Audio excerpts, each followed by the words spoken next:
1절 2절을 읽겠습니다. 사무엘상 9장 1절 2절. 베냐민 지파의 기스라 이름하는 유력한 사람이 있으니 그는 아비엘의 아들이요 스롤의 손자요 베고라스의 증손이요 아비야의 현손이며 베냐민 사람이더라. 이더라.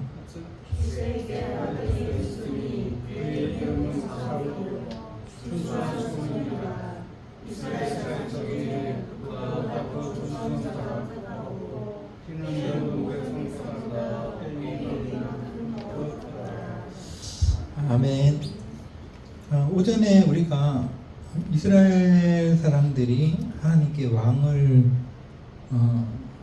세우게 해달라고 했고 하나님께서 허락을 하셨습니다. 그래서 이스라엘의 1대 왕, 초대 왕이라 그러죠. 사울이 세워지는 그 과정을 9장부터 우리가 볼 수가 있습니다.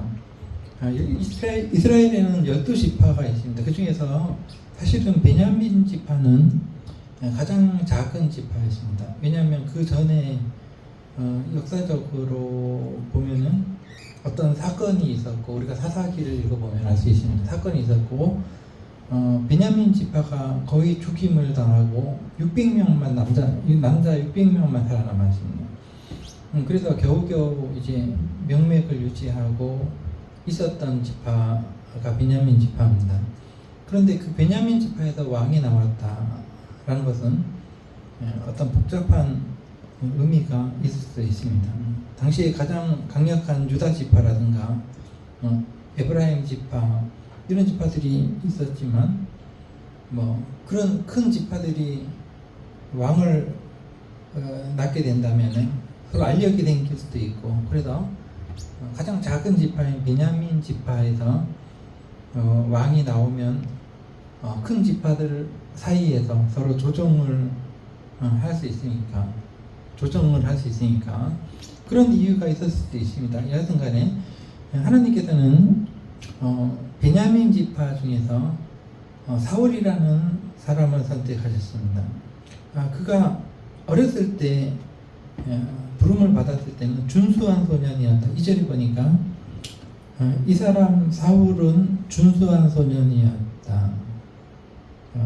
외모도 그렇고 좀 그 심정도 참 착했습니다. 그래서 3절에 보니까 아버지가 암나기들을 잃어버렸습니다. 암나기는 굉장히 귀한 어떤 신분을 상징하는, 높은 신분을 상징하는 것이었기 때문에 잃어버린다는 것은 상당히 큰 일이었습니다. 그래서 사울의 아버지가 암나기들을 잃어버렸기 때문에 사울에게 암나기들을 찾아오라라고 말했고 지시했죠.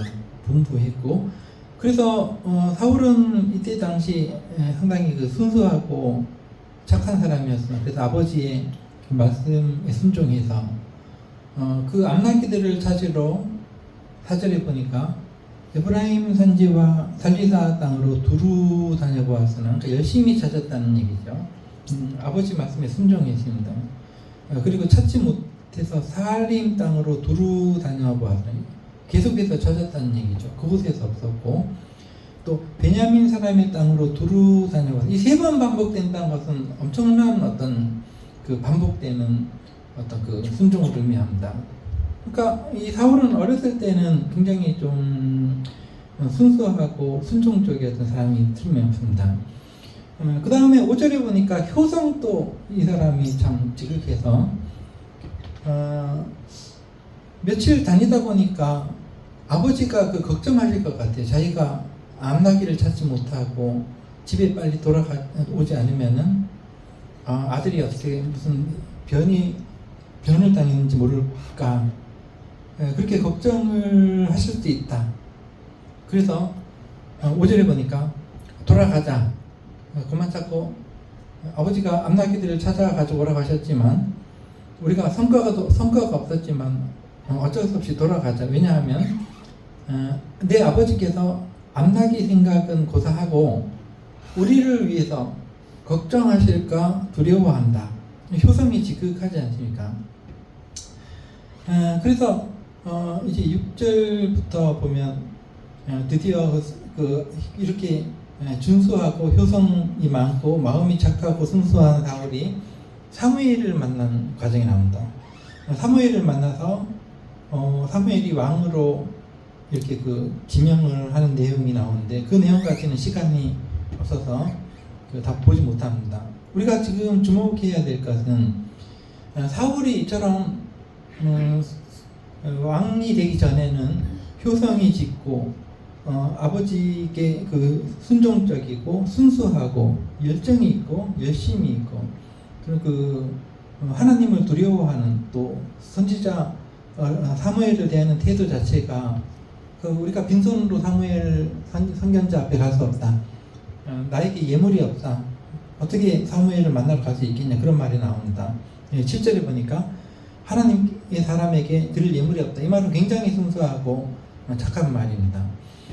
그러니 이런 사울이 나중에 변해버렸습니다. 권력을 잡고 왕이 되고 나가지고 이스라엘을 망쳐버리는 어떤 하나님께 불순종하고 또 사리사욕을 위해서 사리사욕 때문에 다윗을 핍박하고 그런 어떤 사람이 되었는데 변했다는 것이죠.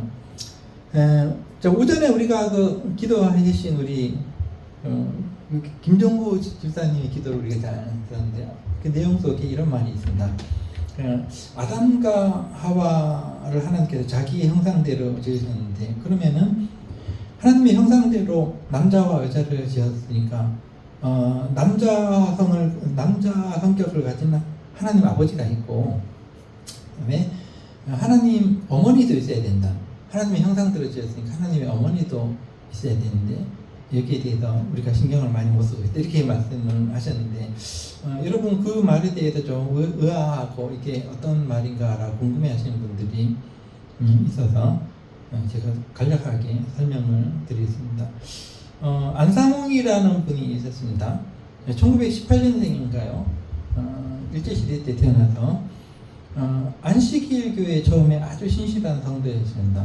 거기서 침례도 받고 거기 침례를 받거든요. 그리고 그 교단 자체가 오늘날도 있습니다. 안식일 교회는 율법을 대체로 지키려고 노력합니다. 안식일을 지키고 토요일날 예배를 드리고 율법을 완전히 지킬 수 있다라고 믿습니다. 그래서 그 교회 자체는 굉장히 신실하고 노력을 많이 합니다. 그래서 음식도 율법에 금한 음식이요, 돼지고기라든가 이런 건 먹지 않습니다. 그리고 산치 순댓국 이런 건 먹지 않습니다. 왜냐하면 피를 먹지 말라고 성경에 기록되어 있기 때문에. 그런 안식일 교회에서 이제 순수하게 신실한 신앙생활을 하다가 이 사람이 이제 변했습니다. 변해서 안식일 교회를 뛰쳐나와서 새로운 어떤 가르침을 베푸는 교회를 세웠는데 그 교회가 오늘날 우리 주변에서 흔히 많이 볼 수 있는 하나님의 어머니 교회입니다. 내수에도 있고 우리가 곳곳에 하나님의 어머니 교회, 통영에 무슨 장로교회 건물이 하나님의 어머니 교회에 팔려가지고 큰 환란이 있었다고 들었는데 오늘날에 한국에는 10만에서 20만 정도의 하나님의 어머니 교회 교인들이 있고 안상홍 이분이 이제 시작한 교회입니다. 우리가 보면은 길거리에서 쓰레기 줍고 다니시는 분들 있어요. 옷 같은 거 하나님의 어머니 교회 옷을 입고 근데 굉장히 좋게 보입니다. 길거리도 청소해주고 이런 상당히 모범적인 사회적으로는 그렇게 보입니다.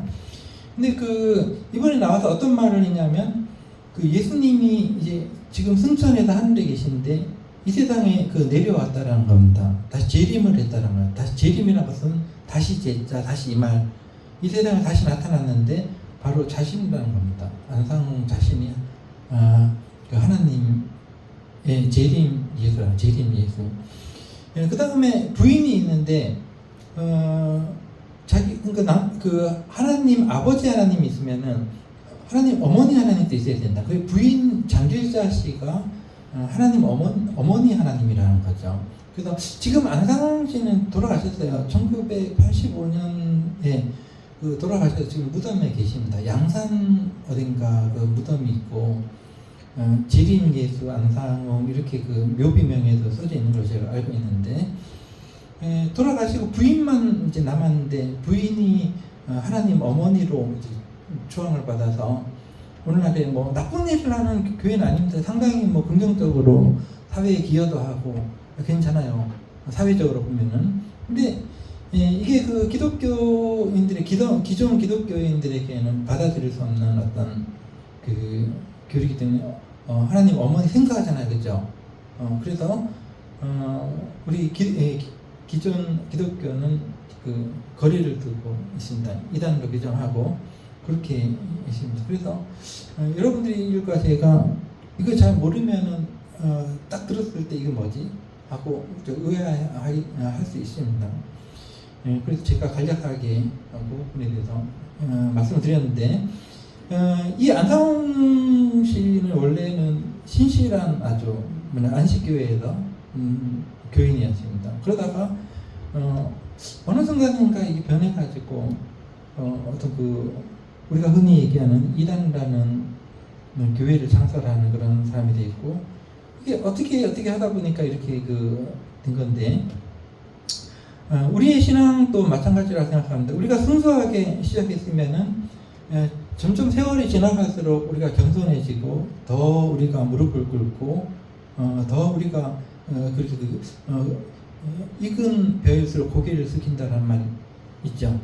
그러니까 더 그렇게 돼야 되는 것이 우리의 삶이라고 저는 생각을 하고 여러분과 제가 신앙생활을 하면서 하나님의 알곡답게 하나님의 사람들답게 우리가 날이 갈수록 예수님을 더 닮아가고 예수님의